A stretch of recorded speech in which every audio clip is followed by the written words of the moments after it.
அண்ணன் திருமாவளவனை எதிர்த்து யார் போட்டி போடுறாங்களோ டெபாசிட் போடணும்.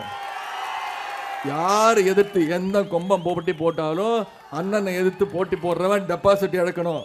இன்னைக்கு கூட நேற்று என்னோட 2 கூட்டத்திற்கு 2 பிரச்சார கூட்டத்திற்கு அண்ணன் திருமாவளவன் அவர்கள் என்னோடு வந்திருந்தார்.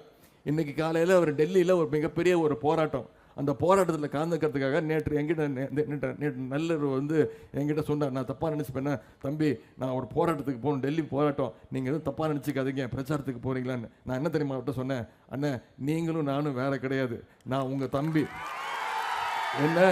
என்ன இப்படி பிரிச்சியெல்லாம் பார்க்காதீங்க, உங்களுக்கு பதிலாக நான் பிரச்சாரத்துக்கு போகிறேன், நீங்கள் போய் டெல்லியில் போராட்டம், ஒன்றிய அரசுக்கு எதிர்த்து தான் அந்த போராட்டம், நீங்கள் போய் உங்கள் போராட்டத்தை நீங்கள் நடத்துங்க, உங்கள் பிரச்சாரத்தை நான் பார்த்துக்கிறேன்னு சொல்லி அந்த தைரியத்தோட அந்த உரிமையோட நான் இன்னைக்கு வந்து உங்களை எல்லாம் பார்த்துருக்கிறேன். இன்னும் சொல்லப்போனால் நம்முடைய இந்த விடுதலை சிறுத்தைகள் கட்சி அண்ணன் தொல் திருமாவளவன் அவர்கள் நம்முடைய கூட்டணியிலேருந்து பிரிஞ்சு போயிடுவார், இந்த முறை அதிமுக கூட்டணிக்கு போயிடுவார், இந்த முறை பாஜகலேருந்து இப்போ பேசிக்கிட்டு இருக்காங்கன்னு சில அரசியல் புரோக்கர்கள், அரசியல் விஞ்ஞானிகள் நிறைய பேர் ஆர்வம் சொன்னாங்க. ஏன் இருக்கா, திமுக கூட்டணியில் இருக்க மாட்டார், பிரிஞ்சு போயிடுவார், சீட்டு கம்மியாக கொடுத்தா பிரிஞ்சு போயிடுவாருன்னு.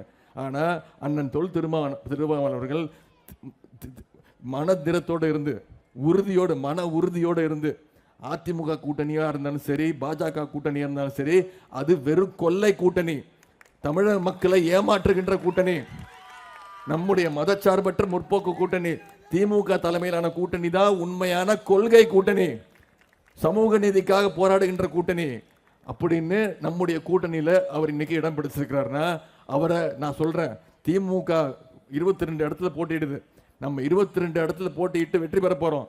ஆனா அந்த வெற்றியெல்லாம் விட மிக மிக முக்கியமான வெற்றியாக நான் கருதுவது நம்முடைய விடுதலை சிறுத்தைகள் கட்சியுடைய அண்ணன் விழுப்புரத்தில் அண்ணன் ரவிக்குமார் அண்ணனுடைய வெற்றி, அதே மாதிரி இன்னைக்கு இந்த சிதம்பரத்தில் நம்முடைய எழுச்சி தமிழர் அண்ணன் திருமாவளவனுடைய வெற்றி, அந்த வெற்றியை நீங்க உறுதி செய்ய வேண்டும். வரும்பொழுதே உங்களுக்கு ஒரு நல்ல சிறப்பான நல்ல செய்தியை கொண்டு வந்திருக்கிறேன்.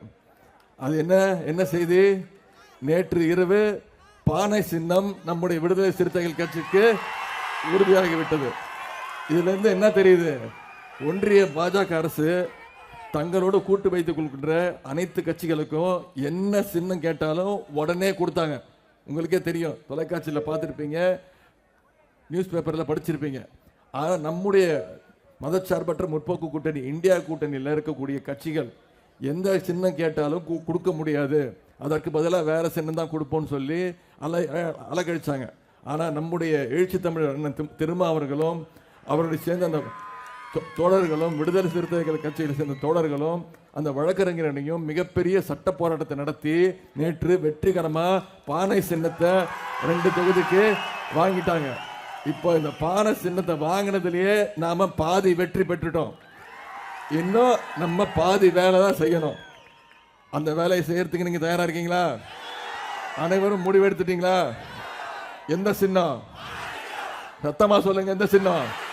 பானை சின்னத்தில் வர்ற ஏப்ரல் 19ஆம் தேதி வாக்குச்சாவடிக்கு போனீங்கன்னா அந்த வாக்குச்சாவடி பெட்டியில் உங்கள் கண்ணுக்கு 2 விஷயம் தான் தெரியணும்.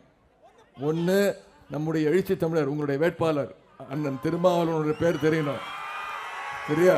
அதுக்கு பக்கத்தில் நம்முடைய வெற்றி சின்னம், கூட்டணி சின்னம், பானை சின்னம் தெரியணும். அதுக்கு பக்கத்தில் ஒரு பட்டன் இருக்கும், நீல கலர் பட்டன். அந்த பட்டனில் நீங்கள் அமுக்குறீங்களே ஒரு அமுக்கு, அதுதான் நீங்க மோடிக்கு வைக்கிற வேட்டு. வச்சிருவீங்களா? சென்ற முறை எப்படி திரு நரேந்திர மோடி அவர்களை ஓட ஓட விரட்டி அடிச்சோமோ, இந்த முறை அதை விட அதிகமா ஓட ஓட விரட்டி அடிக்கணும். செஞ்சிருவோமா? சென்ற முறை நம்முடைய அண்ணன் தொல் திருமாவளவன் அவர்கள் விடுதலை இருங்க ஒரே ஒரு செகண்ட் பேசி முடிச்சு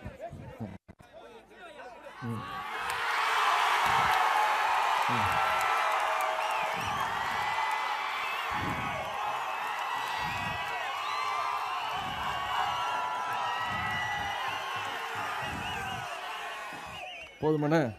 ஹாப்பியா? டபுள் ஹாப்பியா? சென்ற முறை நம்முடைய அண்ணன் திருமாவளவன் அவர்கள் 4500 வாக்குகள் வித்தியாசத்தில் வெற்றி பெற்றார். ஆனால் அதற்கு ஒரு காரணம் இருக்கு. ஏன்னா கடைசி நிமிஷத்துல தான் இந்த பானை சின்னத்தை அண்ணனுக்கு ஒதுக்குனாங்க.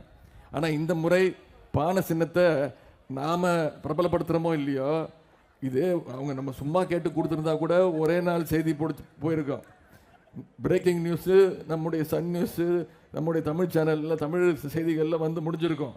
ஆனால் இது இவ்வளோ பெரிய மிகப்பெரிய சட்ட போராட்டம் ஆக்கினதுனால இன்னைக்கு இந்த பானை சின்னம் நேஷனல் நியூஸ் வரைக்கும் போயிடுச்சு. ஆங்கில தொலைக்காட்சிகள், இந்தி தொலைக்காட்சிகள்லாம் இந்த பானை சின்னத்தை பற்றி தான் பேசிக்கிட்டு இருக்காங்க.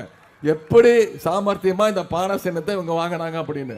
முதல்ல அவங்களுக்கு அந்த பாராட்ட பேசி முடிச்சோன்னே எப்படி இவ்வளவு சாமர்த்தியமா இந்த பானை சின்னத்தை இவங்களை வாங்கினாங்க அப்படின்னு பிரேக்கிங் நியூஸ், ஆங்கில நியூஸ் டெல்லி வரைக்கும் போயிடுச்சு பானை. எனவே இந்த முறை இந்த 4300 ஓட்டு 5000 ஓட்டு எல்லாம் பத்தாது, அது சரி வராது. இந்த முறை அது எப்படி பத்தும்? இதுக்காக இவ்வளவு சண்டை போட்டு பானை சின்னத்தை வாங்கணும். குறைந்தது அவங்களுக்கு சவால் வர்றேன், குறைந்தது உங்களுக்கு ஒரு வேண்டுகோள் வைக்கிறேன், குறைந்தது 3 லட்சம் வாக்கு வித்தியாசத்துல பானை சின்னத்துல வாக்களிச்சு எழுச்சி தமிழர் அண்ணன் திருமாவளவன் அவர்களை நீங்க நாடாளுமன்றத்துக்கு அனுப்பணும். செய்வீங்களா? அதே போல